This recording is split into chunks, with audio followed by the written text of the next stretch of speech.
Hey Lunsford Lions, it's Mrs. Shannon back from maternity leave, and I am here with some new book talks for you.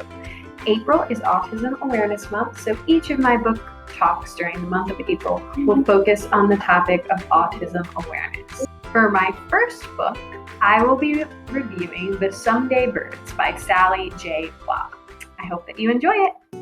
12-year-old Charlie has autism and prefers order in all things. He prefers the indoors over the outdoors, cleaner and more predictable. Plain clothes over stylish clothes, no buttons, zippers, or needless features. And reading about birds over actual bird watching, less dangerous and not outdoors. But when his dad suffers a brain injury, his orderly world begins to fall apart.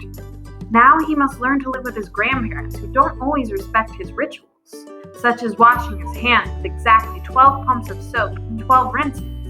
And he must spend time in germ-filled hospitals visiting a nonverbal father who no longer seems to know him or any of his siblings.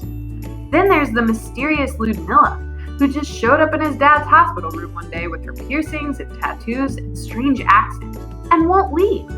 Who is she and why is she here?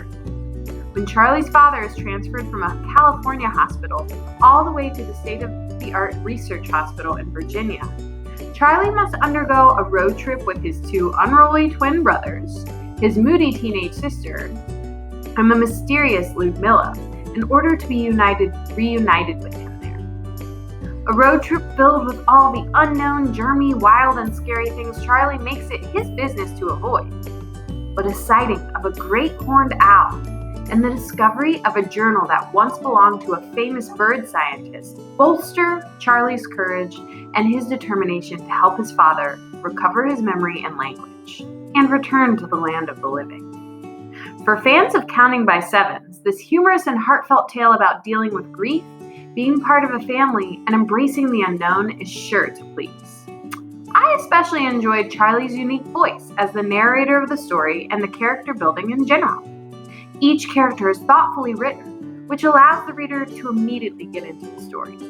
The touch of mystery and magical realism offer this realistic fiction novel a little something extra to sink your teeth into. I gave it a 4 out of 5 stars. Are you interested in trying out The Someday Birds by Sally J. Plough? You can check it out at your JML library, and you can also check it out through curbside pickup on Tuesdays and Fridays from 12 to 2 if you are not visiting us in the building yet. Just email a librarian if you have any questions about checkouts, and I hope you have a great day. It's nice to be back.